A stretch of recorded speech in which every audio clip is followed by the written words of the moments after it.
Hello everyone, সকলোকে welcome জানাইছো এটা নতুন ভিডিওলৈ আৰু আজিৰ এই ভিডিওটিত আমি আমাৰ অসম চৰকাৰৰ বা কেন্দ্ৰীয় চৰকাৰৰ কৰ্মচাৰী সকলৰ লগত ৰিলেটেড এটা টপিকৰ ওপৰত কিছু কথা ডিসকাস কৰিম গতিকে যি সকল আমাৰ অসম চৰকাৰেই হওক বা সেন্ট্ৰেল গভৰ্নমেন্টৰে হওক কৰ্মচাৰী আছে এই চেনেলটোত আশা কৰিছো তেওঁলোকে ভিডিও সকলোকে চাব আৰু যি সকলে চেনেলটো নতুনকৈ আহিছে সাবস্ক্ৰাইব কৰি ল'ব ইতিমধ্যে আপোনালোকে জানে যে ডিয়াৰনেছ এলাউৱেন্স বা ডিএ কৰ্মচাৰীসকলৰ দৰমহাৰ এটা গুৰুত্বপূৰ্ণ অংশ আৰু এই ডিয়াৰনেছ এলাউৱেন্স প্ৰত্যেক 6 মাহৰ মূৰে মূৰে বৃদ্ধি হৈ থাকে যেতিয়া বজাৰত যেটো আমাৰ মূল্য বৃদ্ধি বা মুদ্ৰাস্ফীতি হেইমতে যেটো ডিএ পৰিমাণ সেই পৰিমাণটো বৃদ্ধি হৈ থাকে এটা নিৰ্দিষ্ট সময়ৰ মূৰে মূৰে কিন্তু আমাৰ দেশত বা গোটেই বিশ্বত যেতিয়া 2020 চনত কোভিড আৰম্ভ হৈছিল কোভিড-19 এই কোভিডৰ সময়ছোৱাত কৰ্মচাৰীসকলৰ 3টা ডিএৰ কিস্তি বা পাবলগীয়া ডিএৰ এৰিয়াৰ ৰৈ গৈছিল অৰ্থাৎ সেইখিনি সময়ত ডিএ বন্ধ হৈ আছিল 18 মাহৰ কাৰণে চৰকাৰে ডিয়াৰনেছ এলাউৱেন্স বৃদ্ধি কৰা নাছিল গতিকে এই কোভিডৰ সময়ত যেখিনি ডিএ এৰিয়াৰ বন্ধ হৈছিল সেই ডিএ এৰিয়াৰ কৰ্মচাৰীসকলে বৰ্তমান পাবনে নাপায় এই সম্পৰ্কীয় এটা প্ৰশ্ন কৰ্মচাৰীসকলৰ মনত আহে আৰু অহাটো স্বাভাৱিক কথা কাৰণ কোভিড পাৰ হৈ যোৱা 3-4 বছৰ হৈ গ'ল কিন্তু চৰকাৰৰ ফালৰ পৰা এই ডিএ সম্পৰ্কত যে 18 মাহৰ এৰিয়াৰ ডিএ থাকি গ'ল এই সম্পৰ্কত কোনো ধৰণৰ গভৰ্নমেন্টৰ ফালৰ পৰা ক্লাৰিফিকেশন বা দিবনে নিদিয়ে এই সম্পৰ্কত একো কথা স্পষ্টকৈ জনোৱা নাই কিন্তু ৰিসেন্টলি এটা আপডেট আহিছে যে আমাৰ যি লোকসভা সেশন চলি আছিল এই লোকসভাত এজন সংসদে এজন এমপিয়ে কোৱেশ্চন কৰিছিল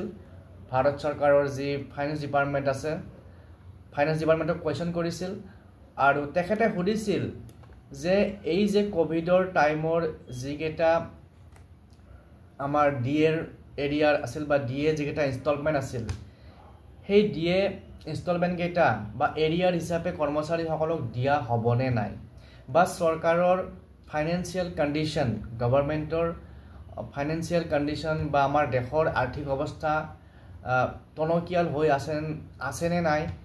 যে আমি বা চৰকাৰে কৰ্মচাৰীসকলক সেই যি 18 মাহৰ ডিএ এৰিয়াৰ দিব পাৰিব তো এই সম্পৰ্কত প্ৰশ্ন সুধিছিল আৰু চৰকাৰৰ ফালৰ পৰা আমাৰ যি কেন্দ্ৰীয় চৰকাৰৰ বিত্ত বিভাগৰ ৰাজ্যিক মন্ত্ৰী আছে minister of state in the finance ministry তেখেতে উত্তৰ দিছিল যে 2020 চনৰ যি কোভিডৰ বিভীষিকা হৈছিল তাৰ ফলত আমাৰ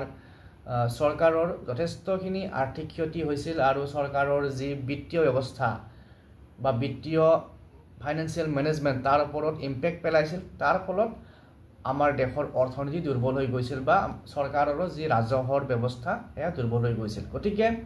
এই 2020 বা 20 আৰু 21 বিভীষিকাটো আমাৰ গুছি গ'ল কিন্তু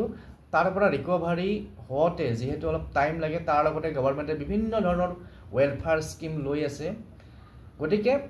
চৰকাৰৰ খৰচটো বাঢ়ি গৈ আছে গতিকে এই গোটেইখিনি সিচুৱেচন চাই পেলাই চৰকাৰৰ পৰা কোৱা হৈছে যে arrears of DA were not considered feasible অৰ্থাৎ কৰ্মচাৰীসকলক এই 18 মাহৰ ডিএ এৰিয়াৰ দিব পৰাকৈ বৰ্তমান চৰকাৰৰ ফাইনান্সিয়েল কন্ডিশন তেনেকুৱা মানে সুস্থিৰ অৱস্থাত নাই বা ডিএ এৰিয়াখিনি দিব পৰাকৈ চৰকাৰে এতিয়াও সুবিধাজনক অৱস্থাত নাই অৰ্থাৎ যদি ইন ফিউচাৰ কেতিয়াবা চৰকাৰৰ ফাইনান্সিয়েল সাইডটো ষ্ট্ৰং হয় বা সাফিসিয়েন্ট হয় তেতিয়াহলে নিশ্চয় দিব কিন্তু বৰ্তমান তেনেকুৱা কোনো ধৰণৰ ডিসিশন নাই যে কৰ্মচাৰীসকলে 18 মাহৰ ডিয়াৰনেছ এলাউৱেন্সটো পাব গতিকে আজিৰ এই ভিডিওটিত এইখিনি কথা আলোচনা কৰিলো আৰু ইয়াৰ পৰা আমি এটা কথা বুজিব পাৰো যে বৰ্তমান সময়ত এই যে 18 মাহৰ কোভিডৰ ডিএ হেতু আমি নাপাও বা কৰ্মচাৰীসকলে নাপায় হয়তো ইন ফিউচাৰ আশা এটা আহিব পাৰে পোৱাৰ আশা গতিকে আজিৰ এই ভিডিওত এইখিনি কথা আলোচনা কৰিলো পুনৰ লগ পাম নেক্সট ভিডিওত কৰ্মচাৰীসকলৰ লগত জড়িত যদি কিবা আপডেট থাকে থ্যাংক ইউ